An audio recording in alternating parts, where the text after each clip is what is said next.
ನಾವಿವತ್ತು ಸುಜಾತ ಫಾರ್ಮ್ಸ್ ಒಳಗೆ free range ಜವಾರಿ ಕೋಳಿಗಳನ್ನ ಹೆಂಗೆ ಬೆಳಿತಾರೆ ನೋಡೋಣ ಬರ್ರಿ. ನಾವು ಈ ಕೋಳಿಗಳನ್ನ ಬೆಳೆಯೋಕೆ ಯಾವುದೇ ರೀತಿಯ ಕೆಮಿಕಲ್ಸನ್ನು ಯೂಸ್ ಮಾಡೋದಿಲ್ಲ, ಪ್ಯೂರ್ ಆರ್ಗ್ಯಾನಿಕ್ ಆಗಿ ಬೆಳಿತೀವಿ. ನಾವು ಕೋಳಿಗಳಿಗೆ ಸೊಪ್ಪು ಕೊಡ್ತೀವಿ.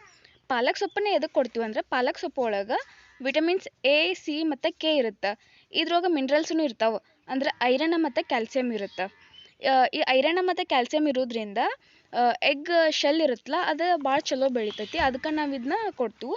ಉಳ್ಕಿದ ಸೊಪ್ಪುಗಳ್ನ ಕೊಡ್ತೀವಿ, ಆದರೆ ಒಂದು ಸ್ವಲ್ಪ ಪಾಲಕ್ ಸೊಪ್ಪನ್ನು ಜಾಸ್ತಿ ಕೊಡ್ತೀವಿ. ಹಂಗೆ ನಾವು ಇದ್ರ ಜೊತೆ ಮತ್ತೇನು ಕೊಡ್ತೀವಿ ಅಂದ್ರೆ ನಾವು ಇದ್ರ ಜೊತೆ ನುಗ್ಗೆ ಸೊಪ್ಪು ಕೊಡ್ತೀವಿ. ನುಗ್ಗೆ ಸೊಪ್ಪು ಎದಕ್ಕೆ ಕೊಡ್ತೀವಿ ಅಂದ್ರೆ ನುಗ್ಗೆ ಸೊಪ್ಪು ಒಳಗೆ ವಿಟಮಿನ್ ಎ, ಸಿ ಮತ್ತು ಇ ಇರುತ್ತೆ.